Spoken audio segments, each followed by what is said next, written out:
Matag banay musubli o pasudlon ang Ginoo sa matag pamilya nga nagupot sa kasing-kasing nga Anaa ang Pagrespito o pagkamangyatagon. Kini ang hagit nga gipanayag na Archbishop Martin Sarmiento Amawa dili ato sa Santos Camisa nga gapon ato sa kasaulugan sa Gaudete Sunday diya sa Metropolitan Cathedral sa Immaculada Concepcion sa Nagmea sa Usabisa nga hagit sa matag pamilya ang pagsubli sa matag banay nga pasudlon ang Ginoo diha sa matag pamilya nga nagupota sa Pagrespito o kamaayo iyoman pagpaambit ngadto sa uban.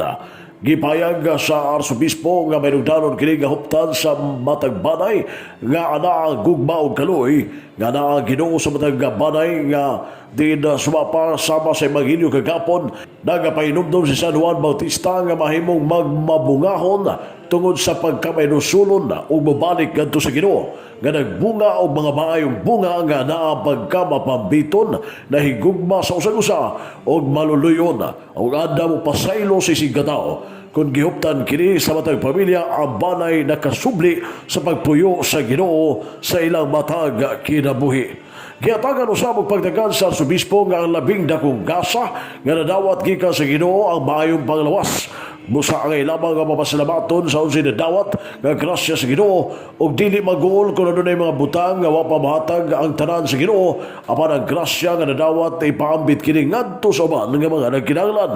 ug kini pilo-piloon kini sa Ginoo dili karon apan sa iyang panahon.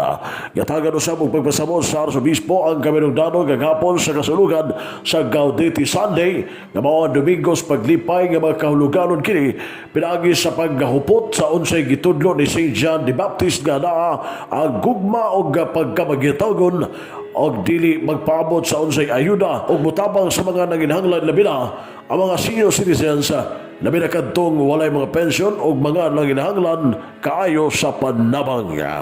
Ano yung tipig pahit-pahayag sa nagunang magbalantay sa Archdiocese sa usabi sa tusong ipahikayon nga Santos Camisa sa kagahapon sa Gaudete Sunday diya sa Metropolitan Cathedral sa Immaculada Concepcion sa Nagbayan sa Usabisa.